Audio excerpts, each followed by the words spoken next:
Bí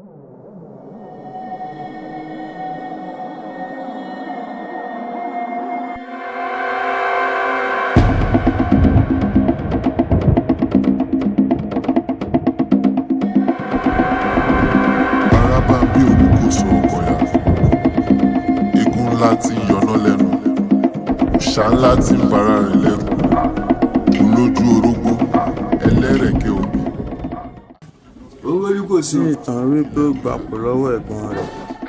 Ṣáàrì, ìfiná là ń dára èrò.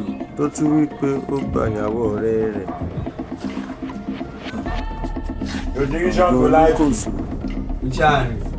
Sango. Olukoso yẹn.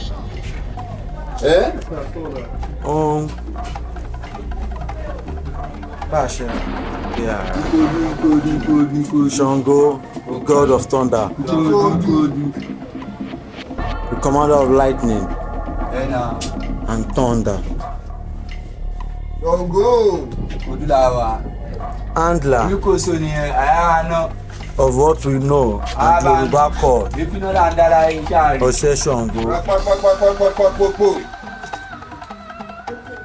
The third Aláàfin of Ọ̀yọ́, who became the Aláàfin after he overthrew his brother Ajaka. Sango, they say he's a great warlord, commander of lightning. History tells us that Sango was intimidated through another god we know as Ishu.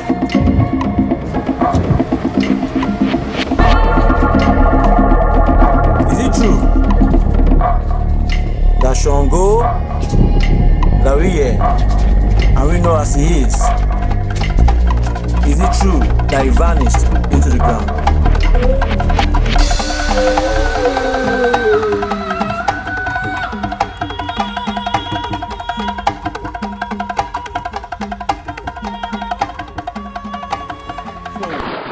As history tells us, they say that when he got to the town of Oyo, he overthrew his brother. Pé Sango ó lé ẹ̀gbọ́n rẹ̀ kúrò lórí oyè Aláàfin. How true is that? Gẹ́gẹ́ bí ìtàn ṣe sọ fún àwa náà, ẹ mọ̀ bá ọmọdé bàbá tán abárọ̀bá, àrọ́bá sì rí bàbá àtàn ni, gẹ́gẹ́ bí ogun àṣẹ mi. Sẹ́rí ẹni orí yẹ, òun làgbádé fún un. Kó ní bá ti sọ pé ẹ̀yin ló kàn, ẹ̀yin náà ló kàn. Olukoso ló kàn, torí ọba ni Olukoso náà. Òòṣà tí Sango lè nà eré ló lè sá o. Kò sí òòṣà tí ó sọ pé ti Sango báwo, ó ṣèwọ òrìṣà.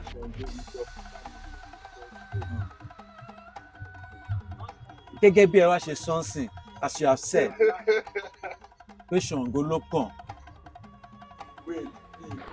Ṣé Sango fi ọwọ́ ọlá gbá ẹ̀gbọ́n rẹ̀ lójú ni? Is it because he is more powerful than his brother? Because as history tells us, history says that Sango had been given powers from Nupe. Pé àwọn ìran ìyá rẹ̀ ló lò lágbára. How true is that? Nǹkan tó ṣẹlẹ̀ ni pé ṣẹ́rí àwọn agbára yẹn àtọ̀dọ̀ Elédùmarè lágbára náà ti wà. Kì í ṣe pé bí ẹnìkan àwọn ẹnìkan lágbára, àfikún ni. Àwọn kan bẹ tó yẹ pé orí máa ń pè wá àṣàdá. Ara wọn ni Sango wà, àṣàdá ni, òun náà ń pè evergreen. Wọ́n ṣe nǹkan burúkú, wọ́n ṣe eré kò sẹ́ni tí ó bí wọn, wọn la máa ń pè láṣegbé. Sango wọnú igbó, ó pa àgbẹ̀ ẹja, wọ́n lò Sango ò jẹ̀bi, ó lòun ò jẹ̀bi. Sango wọnú igbó, ó pa àgbẹ̀ ẹran, wọ́n ní Sango ò jẹ̀bi, ó lòun ò jẹ̀bi. Ó nítorí òun gangan lọ máa jà mọ́ jẹ̀bi. Sango ì jẹ̀bi. Ó ṣe ìwọ òrìṣà, Sango ì jẹ̀bi. Nǹkan tí Sango bá ti ṣe, àṣegbé ni. Now, what is the connection? Kí ni ó fa ipa tí ó wá fi sọ wípé Ogun ló fún Sango ní agbára láti pọ̀ iná as history tells us? How true is that? ṣe mọ̀ pé àti Sango àti Ogun ọ̀rẹ́ ni wọ́n láti gbà wáṣẹ̀ ọ̀rẹ́ ni hàn ṣe rí obìnrin ló dárin wọn rún obìnrin gángan lé èṣù ọlá pé àwọn ò fi sùúrù sí ni nǹkan tó díjà àwọn ò yẹ kó díjà àmọ́ Sango ló fún Ogun lágbára Sango fún Ogun lágbára Ogun fún Sango lágbára wọ́n ṣe changing by bàtà ni Sango fún Ogun ní àfẹ́rí òun náà sì fún nínú wọ́n ṣe changing by bàtà ni àjọyọ̀ alágbára ni kí lájọ rẹ̀ sí ọ̀rẹ́ láàrin méjì. àfẹ́rí yẹn bẹ́ẹ̀ òun làwọn òyìnbó máa ń pè ní disappearance pé ká pè ní teleport. sẹ́rí ọ̀tọ̀ ni àfẹ́rí ọ̀tọ̀ ni ọ̀fẹ́ bí mo ṣe jókòó ẹ nísìnyí mo lè jókòó kẹ má rí mi mọ́ tí gbogbo yín ó sì mọ kọjá tí mo rí gbogbo yín mọ̀ rí gbogbo kẹtẹ́ ẹ̀ sí ọ̀fẹ́ ni kí n bá dọ̀fẹ́ báyìí mo lè lọ balẹ̀ ń bómi mo ti lè kà sórí jókòó so bí mo ṣe rí nù.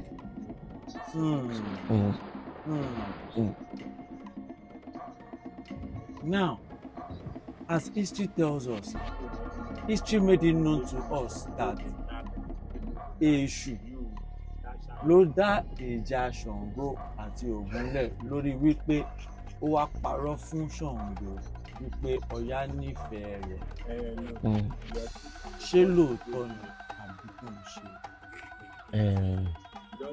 Sẹ́rí òótọ́ ni Èṣù ló fa sábàbí gbogbo ìjà tó jà ṣe wá rí Èṣù póríṣiríṣi o Èṣù èyí tó dá wàhálà kalẹ̀ òun náà pè ní Èṣù Èbìtà Èṣù Èbìtà nìyẹn òun ló dá wọ̀ kalẹ̀ láàrin Ṣàngó àti Èṣù ìgbà tí Ògún sì ń lé tó gun lọ sógun Ògún pẹ́ púpọ̀ lóòótọ́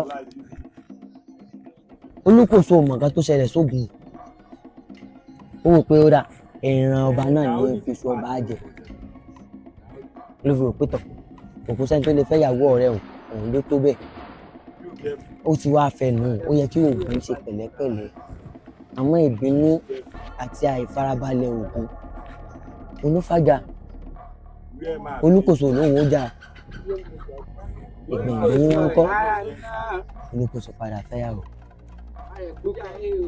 bẹ́ẹ̀ ni bọ́rọ̀ yìí ń ṣe ìlú. Now, I want to ask a very deep question. Okay. Wọ́n sọ wípé Ṣàngó àti Ògún ọ̀rẹ́ ni wọ́n. Ìyẹn túmọ̀ sí ní wípé inú ìlú kan náà ni wọ́n ń gbé. Bẹ́ẹ̀ni. They lived in the same town. So while Ṣàngó was the Aláàfin and the king of Ọ̀yọ́ kingdom, báwo wá ni Ògún ṣe jẹ́? Ṣé Ògún ni balógun ni àbí Ògún ni tí?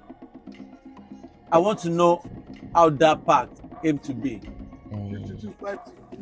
Gẹ́gẹ́ bí èmi náà ṣe ìwádìí púpọ̀ àti pé mo ṣe jọmọlé ní Ṣàngó wọ́n jẹ́ kí n mọ̀ pé Ṣàngó ọba náà jẹ́ ilé wọn. Tó bá ṣe àkíyèsí ọjọ́ tí ọba bá jáde Olúkòso bá jáde ọjọ́ tí Olúkòso bá jáde ọkọ̀ tó jáde.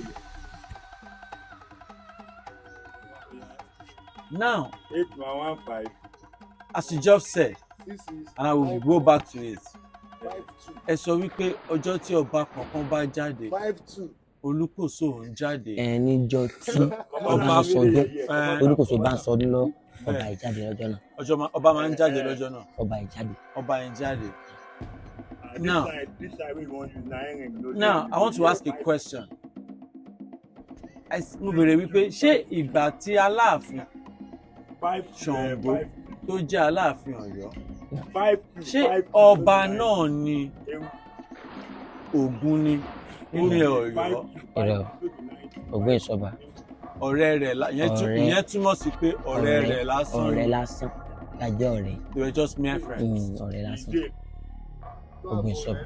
So being mere friends. Ọ̀rẹ́ mi ọ̀rẹ́ tímọ́tímọ́ ọ̀rẹ́ mi rẹ̀. That means that Méjèèjì Àkàndá Elédùmarè náà ni Ògún.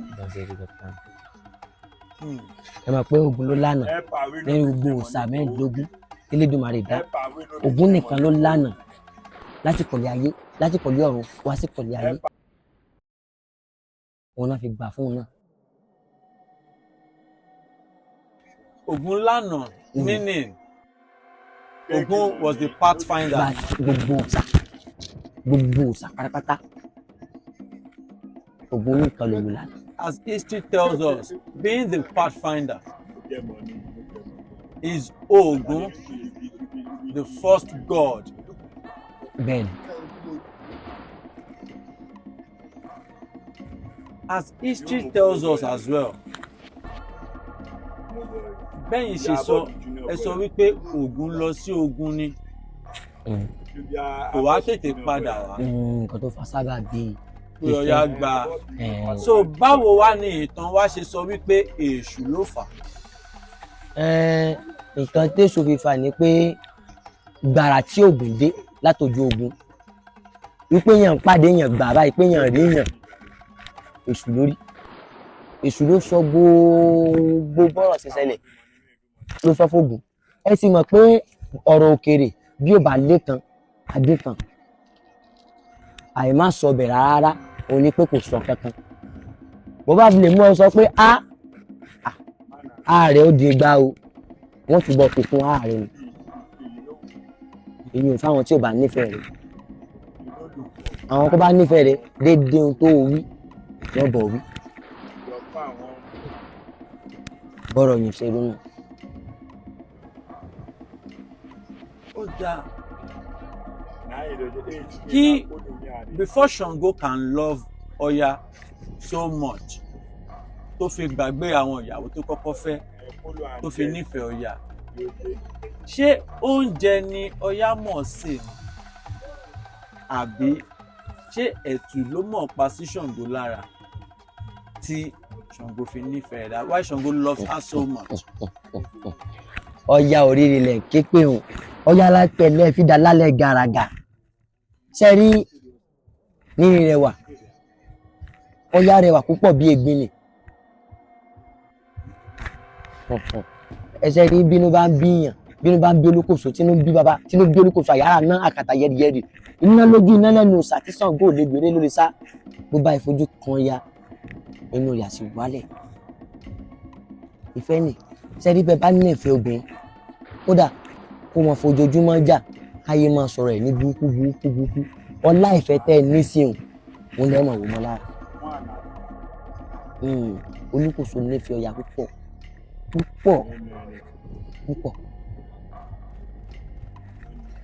Ní nǹkan tí à ń sọ yìí nísìnyí, oúnjẹ wo ni Sango máa ń jẹ? Because nítorí nínú ìtàn, as history tells us, ó sọ wípé àmàlà ni. Now we have two types of àmàlà. We have the white one and we have the black one. Which one specifically ni wọ́n máa ń fún un jẹ as history tells us? Báwo èèyàn kan ṣe sọ? Ṣé rí lóòótọ́ àmàlà méjì ló ń bẹ lóòótọ́. Àmàlà láfún, ìwọ funfun. Àmàlà dúdú, òun ni tàwọn iṣu. Àmọ́ Olúkòso fẹ́ràn àmàlà dúdú púpọ̀. Olúkòso fẹ́ràn àmàlà dúdú. Bàbá yọ tó rógbó kúrò ń bẹ̀ o. Pé nǹkan pa ni, Olúkòso fẹ́ràn rógbó púpọ̀. Olúkòso bá bínú ẹ̀fọ́ rógbó bẹ̀, ẹnu rẹ̀ á sì wálẹ̀. Ẹ fi gbó bẹ̀, ẹnu rẹ̀ á wálẹ̀. Bí àwọn kan yóò ṣe lónìí. Orógbó tẹ̀wé yẹn làwọn òyìnbó mọ̀ sí bitter kola. Takola. Obì yẹn ni wọ́n pè ní kola nut. So kí ni ìdí, what's the reason why Sango never liked kola nut? Ṣé rí lóòótọ́, ó nídìí lóòótọ́. Ìdí ìbẹ̀rẹ̀ tí mi sì rí ni pé ṣé rí orógbó òun làwọn. Torí àjọṣepọ̀ tó wà láàrin orógbó àti Sango ìmúlẹ̀ ní. ìmùlẹ̀ òun ni ẹ má fi igi Ṣàngó dá ẹ má fi igi orógbó dáná Ṣàngó bínú bí èèyàn bá dán wò àtúnilé àtàlejò wọn fara káńsá ọdẹ ẹ má dán wò ẹ má fi igi orógbó dáná o ọmọ ìyá Ṣàngó ní í ṣe ìmùlẹ̀ ní bẹ́ẹ̀ ìmùlẹ̀ ní bẹ́ẹ̀. Ìmùlẹ̀, that's what we know as covenant. Bó wá jẹ́ pé nǹkan tẹ̀yìn ìmùlẹ̀ ní bẹ́ẹ̀. Now ìmùlẹ̀ yẹn náà covenant, what exactly when you ṣe jẹ́ as you are a worshipper of Sango, what exactly brought about a covenant between a human being and a tree? Kí ni ìmùlẹ̀ tó tán mọ́ pé èèyàn àti igi ó ní ìmùlẹ̀? Ẹ jẹ́ kí n gbé ọ̀rọ̀ yìí bá ṣe rí àwọn ọ̀pọ̀lọpọ̀ nǹkan tẹ́ ń wò èèyàn ló di wọ́n èèyàn ló dígì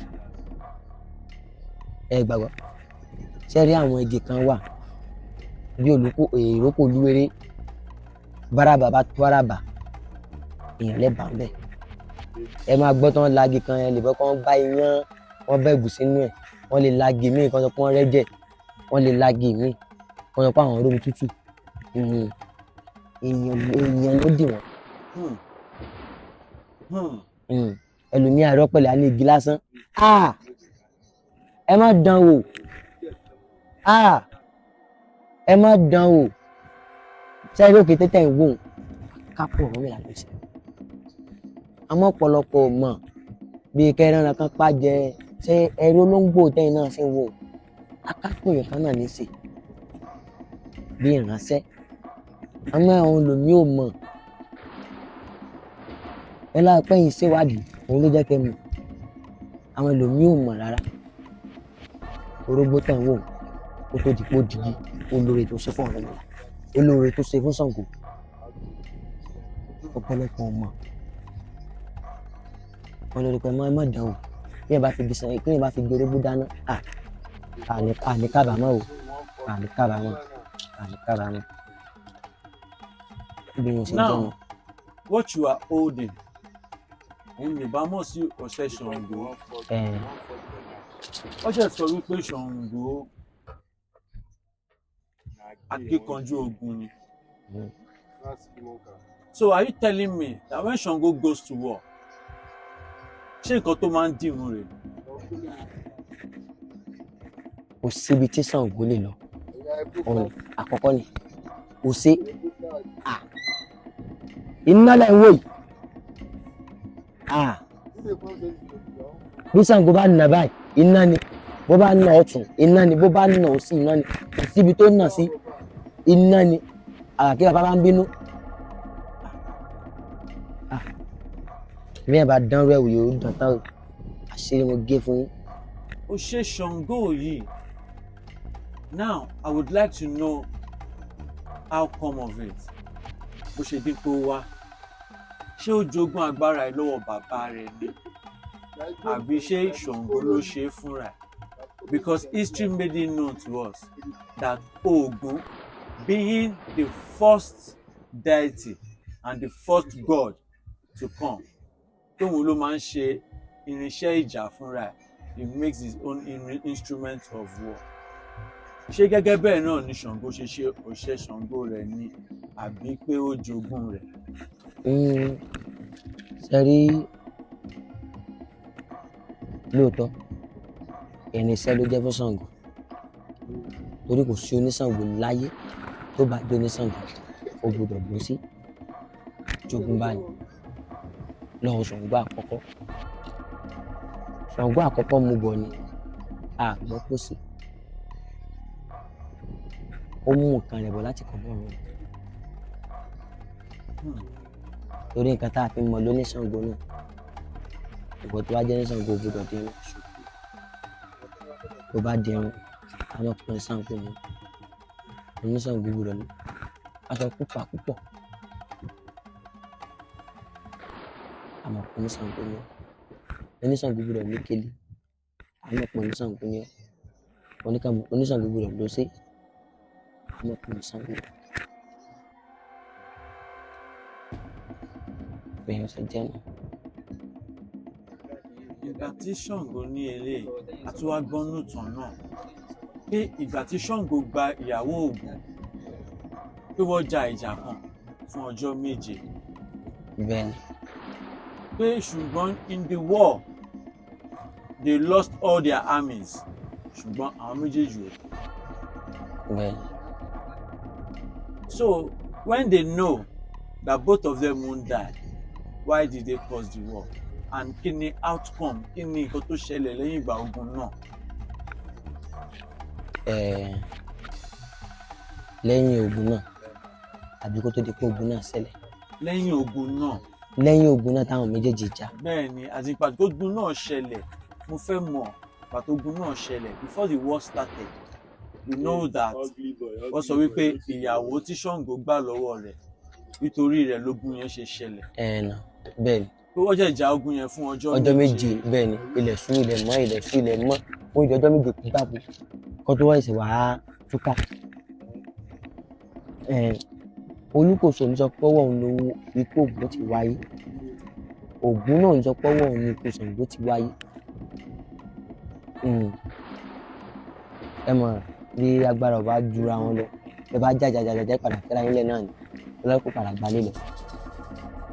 Ẹni tí obìnrin nífẹ̀ẹ́ òun lobìnrin bá lọ ẹni ajá bá bá wá làjà bá rí lọ. Bẹ́ẹ̀. Ẹni tí obìnrin nífẹ̀ẹ́ òun lobìnrin bá lọ. òun ni obìnrin bá lọ. Àìmọye ohun ẹlẹ́rọ ẹlòmíì yóò lówó báyìí yóò lówó bíbà ó lè jẹ́ tálíkà lásán lásán yóò mọ̀ jẹ́sẹ́ ìyàwó rẹ̀. Mélòó tá a ti gbọ́ nínú ayé. Túmọ̀ sí wípé níwọ̀n ìgbà tí Ọya jẹ́ ìyàwó Ògún kò nífẹ̀ẹ́. Bẹ́ẹ̀ sáré gbogbo àwọn ọ̀rọ̀ ohun bẹ́ẹ̀ bá wò bẹ́ẹ̀ bá tún ṣèwádìí lọ́dọ̀ ẹlòmíì ẹ rí i pé àwọn ọ̀rọ̀ tí mo sọ mo ṣe rí gẹ́lẹ́ òun náà nù àfi kó fi kún àfi kó yẹ kúrò gbogbo onímọ̀ táwọn ibi tá a bá mọ̀ dé òun lásọ mọ̀ ẹ̀wọ̀n parọ́ ẹ̀jẹ̀ tó ṣèwádìí. Bẹ́ẹ̀ ni ọlọ́gbọ́n kan ta kókó mi sí tí a sọ àwọn mọ̀rànmọ̀ràn kan wọn mọ iye pẹ̀lẹ́lẹ̀ àwọn kan pé bí tó wọ́n náà wọ́n wò Olódùmarè lọ wọ́n gbọ́ ni wọn dín náà àwọn kan pé bí ìkòkò wọ́n náà wọ́n wò Olódùmarè lọ wọ́n lọ ni wọn padà ibi bí yẹn bá mọ̀ dé ibẹ̀ náà ló ń sọ dé ẹ̀gbọ́n ibi bá mọ̀ mọ̀ ẹ̀yẹ sọmọ. ọkọ ya ó tún pè kan ní ẹdun àrá. Ìránṣẹ́ náà àbẹ bá fẹ́ rí ìbínú Olúkòso àrá náà ẹ̀yẹn mẹ́jọ àárò ẹ fi kún kankan ẹ rí tààrà ó lulẹ̀.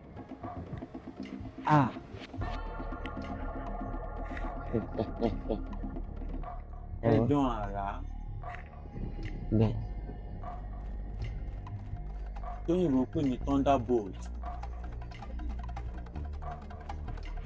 Ọba ọmọ mi bá filẹ̀ lẹ́ba pẹ̀lú gbalẹ̀ ẹ̀rí tó máa yí yóò máa yí ní kíkan iṣẹ́ fẹ́ dáhùn ẹ bá rán rẹ̀ ṣẹ́ ìgbẹ́ làfẹ́ wí owó ó kó làwọn nǹkan rẹ̀. Ẹdun àrá yìí ṣé ó fi ń jagun ni? Is it an instrument of war?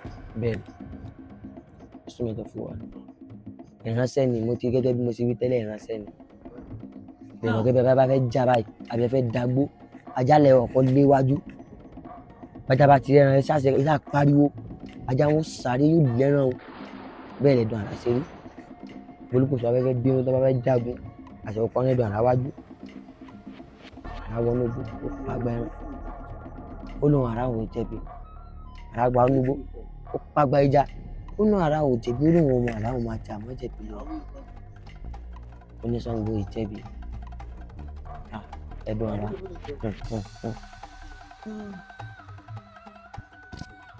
As history tells us we were told wọ́n sọ pé Ṣàngó wọlẹ̀ nítorí wípé àwọn ìyàwó rẹ̀ wọ́n gbìmọ̀ pọ̀ wọ́n ṣe ọ̀tẹ̀ aya tó nífẹ̀ẹ́ jù Ọya. Ṣé Ọya wá kó kúrò nílé ni àbí Ọya para ẹ̀ ní Ṣàngó fi wọlé ni? How true is that? Is it true that Sango entered into the ground or ó papòdà tí a máa ń sọ wípé èèyàn kú? Olukoso ò kú, Olukoso sì ń bẹ dọ́là. Ọya ò kú, Ọya sì ń bẹ dọ́là. Àwọn ọmọ ya dà, àwọn ọmọ ya rè, àwọn ọmọ Olukoso dà, àwọn rè kò sí jẹ́nu. Ọya ò kú, Sango wọlé lera ni. Ó wọlé ní ìlera. Ìlera bẹ́ẹ̀ ni. Is ìlera ìtàn? Ṣé ìlú ni ìlera yẹn ni àbí ibi tó wọlé sí ló ń pè ní ìlera? Ṣé rí ibi tó wọlé sí gangan? Sango wọlé nílera. Ìlera wọn as in Sango náà ibi tí Sango bínú dé ibẹ̀ ní jẹ́ bẹ́ẹ̀. Ibi tó bínú dé pé ilẹ̀ ibi ni wọlé sí. Kàkà kí n kú. Ó ṣe Orisa.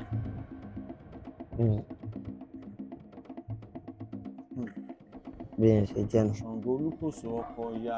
Àlẹ́ kó jáyé iná barawo tó jọba ara mi lọ káyọ̀ lálá. Sọ́gẹ̀rẹ̀ lẹ́gẹ̀rẹ̀ ọ̀la gírí kàkà fẹ́ gbẹ́gbẹ́ bọ̀. Olukoso. Sango. Abalẹ̀ kéṣì hàn.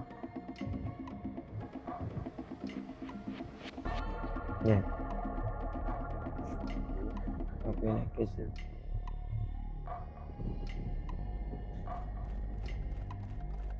Ṣé nítorí obìnrin nísìn ni Ògún fi kúrò nílẹ̀ Ọ̀yọ́ fún Ṣàngó? Ṣé rí àwọn èèyàn bẹ tá a máa ń ṣe nǹkan kan nípa èmi àtọ̀rẹ́ mi jà. Mọ̀rúfẹ́ tó ń bẹ láàrin wọn ni ó dàbí iyọ̀ àti ọbẹ̀ ni.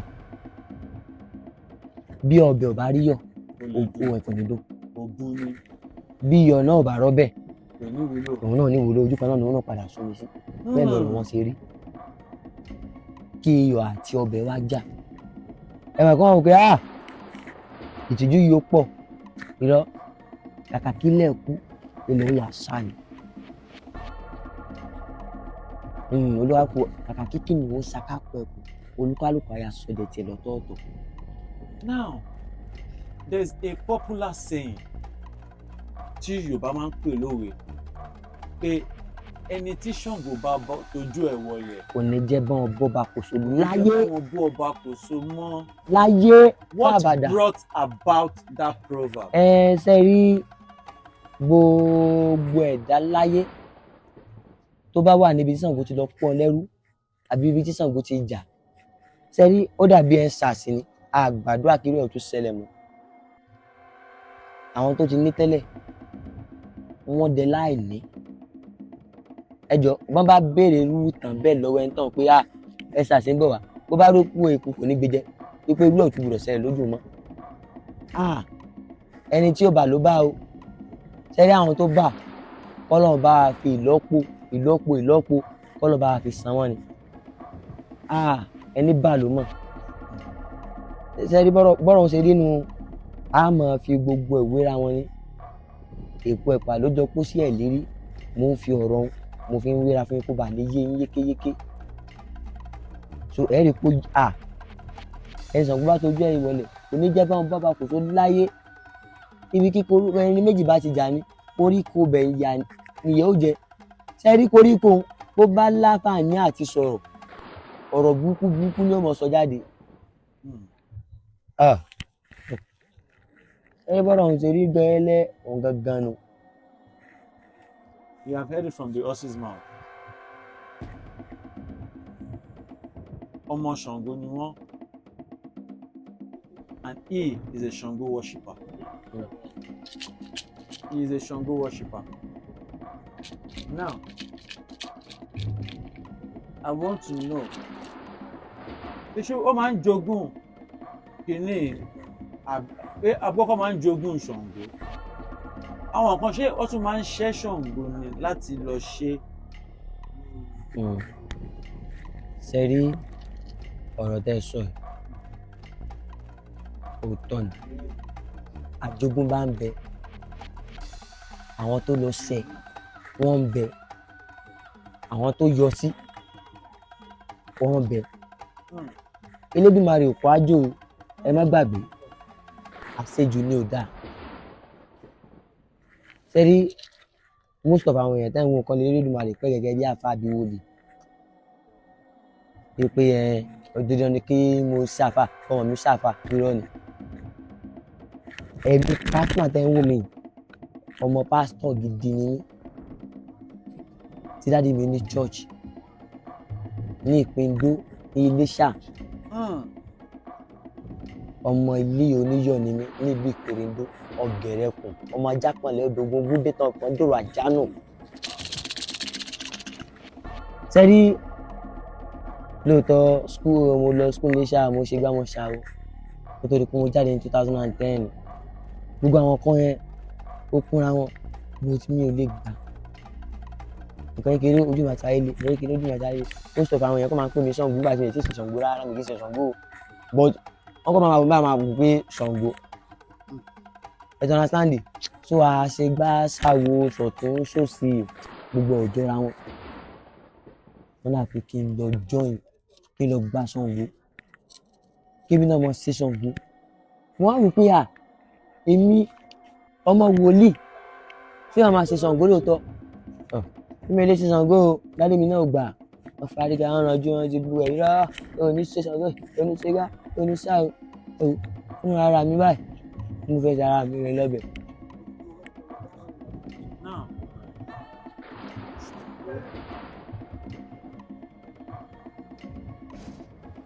Pẹ̀lú àwọn ọmọ díẹ̀ tẹ̀ ti sọ yìí wetin you say you give me some reasons to believe what history said àti wá gbọ́n nínú ìtàn pé kò ń jẹ ẹran tó jẹ́ abo bẹ́ẹ̀ ni kò ń jẹ ẹran.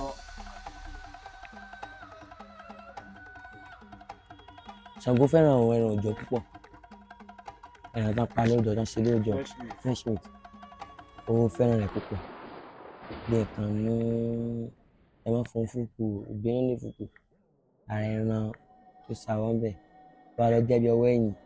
ẹran tí ó sàwọ́ ń bẹ̀ Ṣàngó láìpẹ́ ẹran like beef. ẹ̀wọ̀n kan kò fẹ́ràn ẹ̀wọ̀n àwọn kan báyẹn olùkóso kí n jẹ ẹran abo kí n jẹ ẹran abo ó lórí ta àwọn kan báyẹn ẹ̀wọ̀ ó ti rẹ̀ wọ́n. The little revered, the little was learned from our Sango worshiper. Believe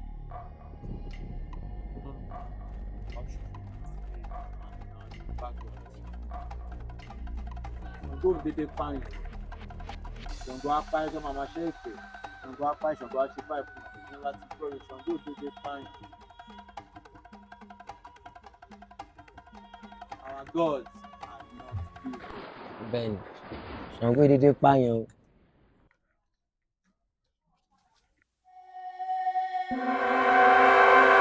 Araba bí olukoso ọkọ̀yà eégún ńlá tí ń yọná lẹ́nu òòṣà ńlá tí ń bara rẹ̀ lẹ́nu olójú orógbó ẹlẹ́rẹ̀kẹ́ òbí agbéná gẹ́gẹ́ àfìkí lẹ́nu yá.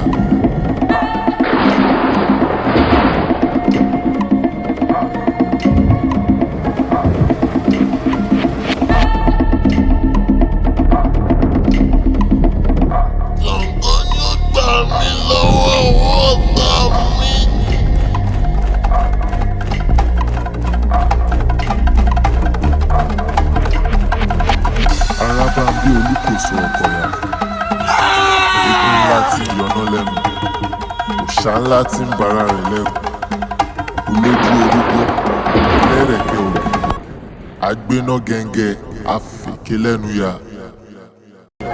Sango olukoso.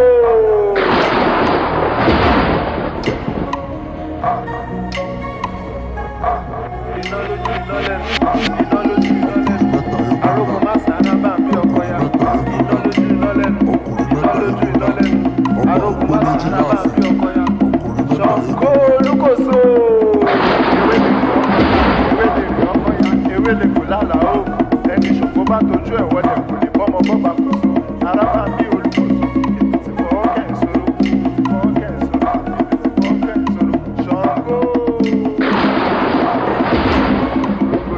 Ṣàngó kì í tóbi o orógbó ni o Ṣàngó kì í tóbi o Ṣàngó dé o orò ọkọ yá Ṣàngó dé o orò ọkọ yá orógbó ni o Ṣàngó kì í.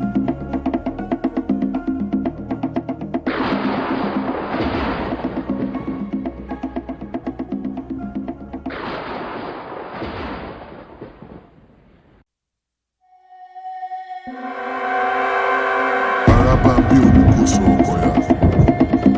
Eégún ńlá tí ń yọná lẹ́nu. Òòṣà ńlá tí ń bara rìn lẹ́kùn.